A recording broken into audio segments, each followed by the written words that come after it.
Hello guys, welcome to my channel. ఈరోజైతే రూమ్‌లో ఒక చిన్న కర్రీ అయితే చేస్తున్నాం. ఆ కర్రీ ఏంటంటే బీరకాయ టమాటా. ఈ కర్రీ మీలో ఎంతమందికి ఇష్టమో ఒక్కసారి కామెంట్ చేయండి. నేనైతే ఈరోజు ఆఫీస్ నుండి రాగానే రూమ్‌లో అయితే ఏం కర్రీ లేదు. సో, ఇక నేనే కుక్ చేద్దామని వంట అయితే స్టార్ట్ చేసిన. మా రూమ్‌లో అయితే బీరకాయ అలాగే టమాటా ఉండే. సో, అవే చేద్దామని స్టార్ట్ చేసిన వంట అయితే. మేమైతే రూమ్‌లో ఉంటాం. సో, మేమే కుక్ జేసుకోవాలి. మేమే అన్ని పనులు చేసుకోవాలి. కానీ నేను ఇంతకుముందయితే హాస్టల్‌లో ఉండే. కానీ హాస్టల్‌లో మాత్రం అంత కంఫర్టబుల్‌గా ఉండకపోయేది. ఎందుకంటే టైంకి ఉండాలి. అలాగే మనకు నచ్చిన ఫుడ్ ఉండదు. సో, ఏం మనం సరిగ్గా తినలేం గదా! సో, అందుకే హాస్టల్ నుండి రూమ్‌కైతే షిఫ్ట్ అయినా.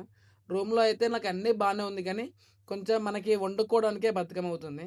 అదొక్కటి చేంజ్ అయితే మనం హ్యాపీగా ఉండొచ్చు. రూమ్‌లో ఉన్న బెనిఫిట్ ఏందంటే, మనకు నచ్చింది తినొచ్చు. అంటే మనకు నచ్చిన టైంలో తినొచ్చు. అదొక్కటి బెటర్ అనిపిస్తది నాకైతే. ఇంకోటేంటంటే హాస్టల్‌లో ఉన్నామనుకోండి అమౌంట్ ఎక్కువవుతది. అలాగే అమౌంట్ ఎక్కువ పెట్టి కూడా మనం సరిగ్గా తినలేం. అదే రూమ్‌లో ఉన్నామనుకోండి తక్కువ అమౌంట్ తోటే మంచిగా కడుపు నిండా తినేయొచ్చు. మంచి ఫుడ్ తినొచ్చు. సో, అదొక్కటి బెటర్ అనిపిచ్చింది. సో, నా నుంచి రిక్వెస్ట్ ఏందంటే ఎవరైనా హాస్టల్‌లో ఉన్నారనుకోండి, హాస్టల్ నుండి రూమ్‌కి షిఫ్ట్ అవ్వండి. అంటే మీ ఫ్రెండ్స్ ఎవరైనా ఉంటే వాళ్ళతో రూమ్‌కెళ్ళండి. చాలా మంచిగుంటది. అంటే మీకు చాలా నచ్చినట్టు తినొచ్చు.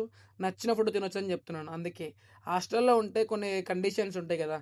సో, అందుకే నన్నడిగితే మాత్రం రూమ్‌లో ఉంటే బెటర్ అని జెప్తున్నాను. నేనైతే ఇప్పటి వరకు అన్ని షార్ట్ వీడియోస్ ఎక్కువ పోస్ట్ చేశాను యూట్యూబ్‌లో అయితే. వాటికి మీరు చాలా సపోర్ట్ జేస్తున్నారు. అలాగే ఈ లాంగ్ వీడియోస్ కూడా సపోర్ట్ చేస్తారని కోరుకుంటున్నాను. మీకు వీడియోస్ నచ్చితే మాత్రమే లైక్ చేయండి. మీరు సపోర్ట్ చేస్తే ఇంకొన్ని వీడియోస్ చేయడానికి నాకు ఇంకొంచెం సపోర్ట్‌గా ఉంటుంది. సో, అందుకే కొంచెం సపోర్ట్ చేస్తారని కోరుకుంటున్నా. మీలో ఎంతమంది రూమ్‌లో ఉంటారో ఒక్కసారి కామెంట్ చేయండి. నేను అనుకుంటున్నా నాకైతే నా దృష్టిలో మాత్రం హాస్టల్ కంటే రూమ్ బెటర్ అని నేను అనుకుంటున్నా. మరి మీరేమంటారో ఒక్కసారి కామెంట్‌లో చెప్పండి. నా నుంచి ఒక రిక్వెస్ట్ ఏంటంటే, నేను చేసే వీడియోలో ఏదైనా మిస్టేక్ ఉందనుకోండి, జస్ట్ ఒక కామెంట్ చేయండి. నెక్స్ట్ వీడియోలో ఆ మిస్టేక్ చేయకుండా ప్రిపేర్ అయి ఉంటా. సో, అందుకే ఆ ఒక్కటి చేస్తారనుకుంటున్నా. మా కర్రీ అయితే ఇలా అయిపోయింది. టేస్ట్ అయితే చాలా అంటే చాలా బా వచ్చింది. అంటే కొంచెం కారం ఎక్కువైంది. అంతా బానే చేశా గానీ కొంచెం కారం అయితే ఎక్కువేసిన. కానీ టేస్ట్ అయితే బావుంది. నేను వంట నేర్చుకున్నదైతే మా అమ్మ దగ్గర నేర్చుకున్నా. మా అమ్మ అయితే కుకింగ్ మాత్రం వేరే చేస్తది. అంటే చిన్నప్పటి నుంచి మా అమ్మ కుక్ చేస్తుంటే చూసేవాడిని. అంటే మాకు చిన్నప్పుడు గ్యాస్ లేకుండే. సో, బయట మా అమ్మ కట్టెల పొయ్యి పైన కర్రీ చేసేది. అప్పుడు నేందంటే అన్ని ఐటెమ్స్ తీసుకొని బయట పెట్టేవాడిని. అప్పుడు అమ్మ ఒక్కొక్కటి వేసేది. సో, అలా చూసి ఇలా చేయాలనుకున్నా.